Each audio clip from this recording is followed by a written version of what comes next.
So let's have start the chapter number 3 accounting cycle. ठीक है, capturing economic event, जिसमें ये है कि after this reading this chapter you were able to learn the 10 learning objective. ठीक है, first learning objective ये है to identify the steps in accounting cycle and discuss the role of accounting records in an organisation, कि कौन कौन से steps हैं जिनको आप फॉलो करेंगे और ये अकाउंटिंग रिकॉर्ड है किसी भी ऑर्गेनाइजेशन के लिए क्या रोल प्ले करता है, उस रोल को डिस्कस करेंगे. देन जब आप इस चैप्टर को पढ़ लेंगे तो आप डिस्क्राइब करने के काबिल हो जाएंगे कि लेजर क्या होता है और लेजर अकाउंट्स क्या डिस्क्राइब करते हैं. देन जो है आप अंडरस्टैंड करेंगे कि हाउ जो बैलेंस शीट अकाउंट है वो इंक्रीज या डिक्रीज जो है वो किया जाता है, किस तरह से इंक्रीज या डिक्रीज होता है बैलेंस शीट अकाउंट. देन जो है वो आप एक्सप्लेन कर सकेंगे कि double entry system of accounting जो है वो क्या है. Also explain the purpose of the journal and the relationship to the ledger. ठीक है, फिर इस चैप्टर को पढ़ने के बाद एक्सप्लेन कर सकेंगे the nature of the net income, revenue and expenses. After that, you will apply the realization and matching principle in recording revenue and expenses, and also understand how revenue and expenses transaction are recorded into the accounting system, कि किस तरह से ये जो revenue या expense है इनका आपस में relation क्या है, इनका जो है मैचिंग प्रिंसिपल के अगेंस्ट हम इसको कैसे अप्लाई करते हैं, और जो है किस तरह से इनको इनकी जो ट्रांजैक्शन है वो अकाउंटिंग सिस्टम में रिकॉर्ड की जाती हैं. After that, we will prepare a trial balance and explain its uses and limitations and distinguish between the accounting cycle procedure and the knowledge of the accounting. So basically this chapter is included only the 3 accounts preparation. Number 1 is general journal, number 2 is ledger and number 3 is trial balance. ठीक है, ये हमारे पास accounting cycle होता है और इसके detail में हम इस चैप्टर में मजीद हम पढ़ेंगे कि ये किस तरह से हमने प्रिपेयर करना है. इसमें जो है एक एग्जांपल दी गई है शुरू में. ठीक है, एक फूड कंपनी के बारे में, उसको एक दफ़ा रीड आउट कर लीजिएगा. सबसे पहला जो लर्निंग ऑब्जेक्टिव है जिसमें हमने ये आइडेंटिफाई करना है कि अकाउंटिंग साइकिल क्या है और उसका अकाउंटिंग जो अकाउंटिंग रिकॉर्ड है, सॉरी अकाउंटिंग रिकॉर्ड है, इसका ऑर्गेनाइजेशन में क्या रोल प्ले होता है. ठीक है, तो सबसे पहले हम ये देखते हैं कि अकाउंटिंग साइकिल क्या है. अकाउंटिंग साइकिल बेसिकली ये है sequence of accounting procedures used to record, classify, and summarize accounting information in financial reports at a regular interval is often known as accounting cycle.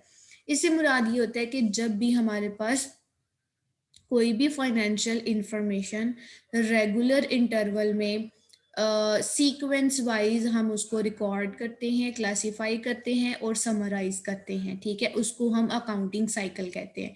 Basically इसमें 3 steps involve होते हैं. Number 1 is recording, number 2 is classifying and number 3 is summarising. तो जितनी भी हमारे पास financial information है जो हम उसको रेगुलर जिसको रिकॉर्ड कर रहे हैं, ठीक है, जिसकी हम रिपोर्ट बना रहे हैं, उस फाइनेंशियल इंफॉर्मेशन को रिकॉर्ड करना, क्लासिफाई करना और समराइज करने का नाम बेसिकली अकाउंटिंग साइकिल है. ठीक है, तो हमारे पास जो 3 स्टेप्स बताए गए हैं, ठीक है, रिकॉर्डिंग, क्लासिफिकेशन एंड समराइजिंग. तो जो हमारा रिकॉर्डिंग का प्रोसेस होता है वो बेसिकली जर्नलाइज करना होता है, जनरल जर्नल में ट्रांजैक्शन को रिकॉर्ड करना है. ठीक है, इसके बाद हमारे पास जो क्लासिफिकेशन का स्टेप है उसमें यह है कि हमने जितनी भी ट्रांजैक्शन को जर्नल में रिकॉर्ड किया है उसको स्टेप बाय स्टेप हमने लेजर बना देना है. ईच एंड एवरी कैटेगरी को एक्सप्लेन करना है, हर अकाउंट की अलहदा से कैटेगरी बना देनी है. जैसे कैश है, उसका अलहदा से अकाउंट बना दिया, जहां जहां कैश डेबिट हो रहा है डेबिट साइड पे लिख दो, क्रेडिट हो रहा है क्रेडिट पे लिख दो. इसी तरह अगर कोई परचेजेस है, अगर कोई सेल्स है, तो इस तरह जितने भी अकाउंट्स जनरल जर्नल में रिकॉर्ड होंगे उनका हम सेपरेट सेपरेट लेजर बना देंगे, उसको हम क्लासिफाई कर देंगे. देन उसके बाद समराइजिंग में है, समराइजिंग में आ जाता है कि हम ट्रायल बैलेंस को प्रिपेयर करते हैं। ठीक है, ट्रायल बैलेंस को हमने प्रिपेयर किया और उसमें चेक किया कि ये जितने भी हमने अकाउंट्स बनाए हैं क्या एसेट्स जो है वो लाइबिलिटीज के इक्वल हैं। अगर तो एसेट्स लाइबिलिटीज के इक्वल आ जाते हैं तो इट मीन्स कि हमारा जर्नल भी सही है, लेजर भी सही है और ट्रायल बैलेंस ने इस बात को प्रूव कर दिया। अगर हमारे ट्रायल बैलेंस में एसेट्स और लाइबिलिटीज इक्वल नहीं आते हैं इट मीन्स के कहीं जर्नल में मसला है या कहीं लेजर में प्रॉब्लम है। ठीक है, तो बेसिकली ये जो 3 स्टेप्स हैं अकाउंटिंग साइकिल में, first one is recording, second one is classification and third one is summarising. So basically these were journal, ledger and trial balance. ठीक है, इसके बाद भी कुछ रिमेनिंग स्टेप्स हैं जो कि हम चैप्टर नंबर 4 और चैप्टर नंबर 5 में पढ़ेंगे। ठीक है, इसके बाद ट्रायल बैलेंस के बाद क्या होता है, ट्रायल बैलेंस के बाद आपकी एंड ऑफ द पीरियड कुछ एडजस्टमेंट्स होती हैं। उस एडजस्टमेंट को हमने एडजस्ट करना होता है। ठीक है, कुछ ऐसी ट्रांजैक्शन जो हमने ड्यूरिंग द ईयर हमने रिकॉर्ड नहीं की होती हैं उनको हम एट द एंड जो है वो रिवील करते हैं कि ये कुछ ऐसी ट्रांजैक्शन है जो ड्यूरिंग द ईयर रिकॉर्ड नहीं हुई हैं, उनको हम एडजस्टिंग एंट्रीज कहते हैं। ठीक है, या फिर जो है उनको end of the period adjustments कहते हैं, उनकी हमने एडजस्टमेंट करनी होती है। इसके बाद पांचवा स्टेप्स आ जाता है हमारे पास, वो जो हमने एडजस्टमेंट कर ली है तो उसके बाद हमने मजीद अब एडजस्टेड ट्रायल बैलेंस बनाना है कि कुछ ट्रांजैक्शन जो मिस हो चुकी थी वो साल के एंड पे रिवील हुई हैं, उनको रिकॉर्ड किया है, तो अब हमें एडजस्टेड ट्रायल बैलेंस भी बनाना होगा। एडजस्टेड ट्रायल बैलेंस के बाद फिर हम फाइनेंशियल स्टेटमेंट्स जो हैं वो प्रिपेयर करते हैं। ठीक है, फाइनेंशियल स्टेटमेंट्स आपको पता है कि हम 5 तरह की फाइनेंशियल स्टेटमेंट्स प्रिपेयर करते हैं। Number one is income statement. Number two is retained earning statement. Number three is cash flow statement. Number four is balance sheet. And number fifth is notes to the financial accounts. ये 5 हम statements prepare करेंगे। उसके बाद फिर क्या होता है कि journalising and posting closing entry, यानी अब साल के आखिर में जितने भी हमारे अकाउंट्स क्लोज होंगे, ठीक है, जो हमारा रेवेन्यू है या जो हमारा एक्सपेंस होता है, ठीक है, उसको हम क्लोज करते हैं, यानी मुनाफे में से उसको हमने क्लोज करना होता है। तो जितने भी फाइनेंशियल स्टेटमेंट्स प्रिपेयर करने के बाद जिन अकाउंट्स को क्लोज करना है उनकी हमने जर्नल एंट्रीज पास करनी होती हैं। और फिर क्या होता है कि आफ्टर दैट हम closing prepare and after closing trial balance, यानी क्लोजिंग एंट्रीज पास करने के बाद भी हम एक ट्रायल बैलेंस बनाते हैं। ठीक है, तो बेसिकली हमारा अकाउंटिंग साइकिल जो है, जो बेसिक अकाउंटिंग साइकिल है, वो 3 स्टेप्स पे मुश्तमिल है, 3 स्टेप्स उसमें कंटेन है। लेकिन जो एक्चुअल अकाउंटिंग साइकिल है वो हमारे पास 8 स्टेप्स होते हैं और उन 8 स्टेप्स को पूरा करते हुए हम ऑर्गेनाइजेशन में अकाउंटिंग साइकिल प्रिपेयर करते हैं। तो बेसिकली इस अकाउंटिंग साइकिल का, इस अकाउंटिंग रिकॉर्ड का जो है क्या रोल है। ठीक है, अकाउंटिंग रिकॉर्ड क्या है? अकाउंटिंग रिकॉर्ड से मुराद होता है कि एक इंडिविजुअल जो भी ट्रांजैक्शन हो रही है, ठीक है, उसका इफेक्ट बुक्स ऑफ अकाउंट्स में रिकॉर्ड करना, ठीक है, उसको हम अकाउंटिंग रिकॉर्ड्स कहते हैं। ठीक है, यानी आपने क्या किया, एक बिजनेस बनाया और उस बिजनेस में डेली ट्रांजैक्शन हो रही होती है। ट्रांजैक्शन से मुराद होता है लेन देन। तो जो डेली ट्रांजैक्शन हो रही हैं उनको बुक्स ऑफ अकाउंट्स में आप रिकॉर्ड करते हो, जिसको हम अकाउंटिंग रिकॉर्ड्स कहते हैं। ठीक है, अब उस अकाउंटिंग रिकॉर्ड का जो है वो क्या रोल है हमारे बिजनेस में? फर्स्ट रोल ये है कि एस्टेब्लिशिंग अकाउंटेबिलिटी, यानी हमें पता चल सके कि हमारे पास कितने एसेट्स हैं, कितनी ट्रांजैक्शन हुई हैं और हमने उन ट्रांजैक्शंस को जो है वो किस तरह से कंट्रोल करना है। ठीक है, ताकि हम मतलब अकाउंटेबिलिटी से मुराद ये होता है कि हम काउंट कर सकें, हमें पता हो, हमारे नॉलेज में ये चीज़ हो कि हमारे पास जो है एसेट्स कितने हैं और उन एसेट्स से रिलेटेड ट्रांजैक्शन कितनी हुई हैं और कौन कौन से इंडिविजुअल ने उन ट्रांजैक्शन को कंट्रोल करना है। इसके बाद अकाउंटिंग रिकॉर्ड का जो रोल है किसी भी बिजनेस में वो ये है कि हमारे पास ना रूटीन एक्टिविटीज जो हैं वो ट्रैक हो जाती हैं। हमें ये पता चल जाता है कि हमारे बैंक में कितना पैसा पड़ा हुआ है, हमने उधार कितना दिया है, हमने उधार कितना लिया है, ठीक है, हमने सप्लायर को कितने पैसे अभी देने हैं, कितने पैसे हमने लोगों से वसूल करने हैं। तो ये तमाम जो रूटीन एक्टिविटीज हैं बिजनेस की, ये ट्रैक होती हैं अकाउंटिंग रिकॉर्ड से। पता चलता है कि हमारे पास कैश कितना है, हमने कितना उधार लिया हुआ है और हमने कितना उधार दिया हुआ है।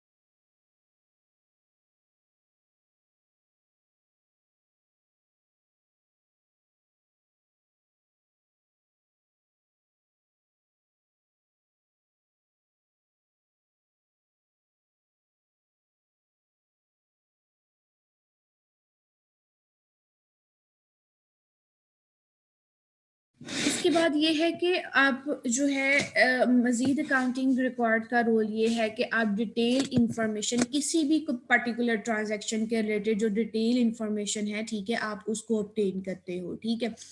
अब क्या है पर्टिकुलर ट्रांजैक्शन क्या होती है कि इसमें फॉर एग्जांपल कोई आपने ट्रांजैक्शन की और आपने जो है उसका आगे उसी से ही रिलेटेड जो है ट्रांजैक्शन लिंक कर रही हैं। आपने कोई चीज़ सेल की है, ठीक है, और उसी फिर परचेज की, फिर सेल की, कोई एक स्पेसिफिक ट्रांजैक्शन है, यानी कोई एक बिल्डिंग है जो आपने परचेज की, फिर उसका हाफ पोर्शन सेल कर रेंट आउट कर दिया, फिर उसी रेंट आउट पोर्शन को आपने सेल कर दिया, फिर आपने वो दोबारा से वही पोर्शन जो है वो परचेज कर लिया, ठीक है। तो वो किसी एक बिल्डिंग की बात हो रही थी, ठीक है। तो किसी भी पर्टिकुलर ट्रांजैक्शन की नेचर क्या है और उसके बारे में डिटेल इंफॉर्मेशन अगर हमें चाहिए हो, ठीक है, तो हम अकाउंटिंग रिकॉर्ड को जो है वो सर्च करते हैं ताकि उसमें जो भी फ्रॉड है या घपला है, ठीक है, ताकि उसको जो है डिटेक्ट किया जा सके। इसके बाद किसी भी डिपार्टमेंट की जब भी एफिशिएंसी को चेक करना है, परफॉर्मेंस को चेक करना है, तो हम अकाउंटिंग रिकॉर्ड को जो है वो चेक करते हैं और पता चल जाता है कि अकाउंटिंग किसी भी हमारे जो डिपार्टमेंट में हर ट्रांजैक्शन का रिकॉर्ड रखा जा रहा है या नहीं रखा जा रहा। इसके अलावा ये है कि जब भी कंपनी ने बिजनेस एक्टिविटी जितनी भी करनी है, अगर उसका डॉक्यूमेंटेड एविडेंस मौजूद होगा, तब ही हम जो ऑडिटर होते हैं या टैक्स डिपार्टमेंट होते हैं, ठीक है, तभी हम अपने आप को उनके सामने लीगल शो करवा सकेंगे जब भी कोई तमाम एक्टिविटीज का हमने एक एविडेंस जो है या एक डॉक्यूमेंट जो है वो मेंटेन करके रखा होगा। तो डॉक्यूमेंट कैसे मेंटेन होता है? जब हम अकाउंटिंग रिकॉर्ड मेंटेन करेंगे, तो कोई भी बिजनेस जो है वो अकाउंटिंग रिकॉर्ड को इन तमाम वजूहात की बेस पे प्रिपेयर करता है ताकि कंपनी की जो परफॉर्मेंस है उसको इवेलुएट किया जा सके, ताकि फर्म के अंदर कितने एसेट्स मौजूद हैं, कितना पैसा मौजूद है, कितना पैसा देना है, कितना पैसा वसूल करना है, ये इंफॉर्मेशन ले सके। और कोई भी ट्रांजैक्शन है, ठीक है, उससे रिलेटेड डिटेल्ड इंफॉर्मेशन जो है वो ली जा सके। क्योंकि बिजनेस में जो अकाउंटेंट होते हैं वो मोस्टली क्या करते हैं, अपने फायदे के लिए जो चीजें हैं वो एक्सप्लॉइट कर लेते हैं, ठीक है। तो उस फ्रॉड को डिटेक्ट करने के लिए या उस फ्रॉड को मिनिमाइज करने के लिए अकाउंटिंग रिकॉर्ड मेंटेन किए जाते हैं। फिर उनकी डिटेल इंस्पेक्शन होती है और उस डिटेल इंस्पेक्शन के बाद पता चल जाता है कि ये चीज़ फ्रॉड है या ये चीज़ जो है वो जेन्युइन है, ठीक है। तो इसलिए किसी भी ऑर्गेनाइजेशन में जो अकाउंटिंग रिकॉर्ड होता है वो बैकबोन होता है। किसी भी ऑर्गेनाइजेशन का वो बैकबोन होता है। पता चल जाता है कि डेली जो है वो रूटीन की ट्रांजैक्शन क्या हो रही है। ट्रांजैक्शन से मुराद होता है लेन देन, कि क्या लिया जा रहा है बिजनेस में, क्या चीज़ आ रही है, क्या चीज़ सेल कर रही है, ठीक है, किसके साथ हमारा जो है वो बिजनेस हो रहा है। अब हम बात करते हैं कि जो हमारा सेकंड लर्निंग ऑब्जेक्टिव था वो था लेजर। तो लेजर क्या होता है? लेजर बेसिकली एक अकाउंट है, ठीक है, जिसमें ग्रुप ऑफ एंट्रीज जो हैं वो किसी एक रेलिवेंट जो अकाउंट है उससे रिलेटेड पास की जाती हैं। कोई भी एक रेलिवेंट अकाउंट एक अकाउंट है, उससे रिलेटेड जितनी भी एंट्रीज हैं, चाहे वो डेबिट हो रहा है या चाहे वो क्रेडिट हो रहा है, ठीक है, उसको जो है एक ग्रुप में जब हम रिकॉर्ड करते हैं तो उसको हम लेजर का नाम देते हैं। ठीक है, जैसे फॉर एग्जांपल मैंने बात की कैश की, हम जर्नल एंट्रीज रिकॉर्ड करते हैं, कैश क्रेडिट भी होता है, कैश डेबिट भी होता है। बिल्डिंग परचेज की है, कैश क्रेडिट हो गया, लैंड परचेज की है, कैश क्रेडिट हो गया, हमने जो है वो सेल्स की, कैश डेबिट हो गया। तो कैश जो है डेली ट्रांजैक्शन हमने की और उसमें काफ़ी जगह पे कैश आया, तो अब हमने क्या करना है, एक अकाउंट बना देना है। उस अकाउंट में जितने भी कैश की एंट्रीज हुई हैं डेबिट साइड पे, उनको डेबिट पे रिकॉर्ड कर देना है, क्रेडिट साइड वाली को क्रेडिट पे रिकॉर्ड कर देना है। यानी उन तमाम एंट्रीज को एक ग्रुप में जब हमने इकट्ठा कर लेना है, तो उस ग्रुप को हम लेजर का नाम देते हैं। और ये लेजर हमें ओवरऑल बता देता है कि ओवरऑल इस वक्त जो कैश है इसकी क्या पोजीशन है। ठीक है, जैसे कि ये आपको नजर आ रहा होगा और मैंने आपको क्लास में भी बताया था कि आपको लेजर को प्रिपेयर करने के दो तरीकाकार हैं। या तो आप ये कि टी अकाउंट बना देते हैं, ऐसे टी बना देते हैं, एक लाइन लगाई और नीचे साइड पे, इस साइड पे डेबिट साइड लिख दिया, ये साइड जो है वो क्रेडिट साइड मेंशन कर दी। ठीक है, तो जो भी ऊपर जो है अकाउंट का आपने टाइटल लिख देना होता है। अगर आप कैश का लेजर बना रहे हैं, कैश लिख देंगे। अगर आप अकाउंट रिसीवेबल का लेजर बना रहे हैं, अकाउंट रिसीवेबल लिख देंगे। ठीक है, वो अकाउंट का आप टाइटल देंगे। इसके बाद आप जो है इस साइड को, जो आपकी लेफ्ट साइड है वो डेबिट साइड है और जो आपकी राइट साइड है वो क्रेडिट साइड है। तो ये टी का लेटर बना के आप इसमें एंट्रीज को रिकॉर्ड करेंगे। ठीक है, एंट्रीज रिकॉर्ड करने के बाद क्या है, वैसे ही जैसे मैंने आपको बताया था कि दोनों साइड्स इक्वल आनी चाहिए। तो जितनी दूसरी एक साइड बड़ी होगी और एक साइड छोटी होगी। ठीक है, बड़ी साइड में से छोटी साइड को माइनस कर देना है, तो बाकी आपका बैलेंस कैरी डाउन आ जाएगा। I have only less than 1 minute, I am expiring this session. तो इस सेशन को जो है वो दोबारा से ज्वाइन कीजिएगा ताकि हम मजीद जो है वो लेजर के बारे में इंफॉर्मेशन ले सकें।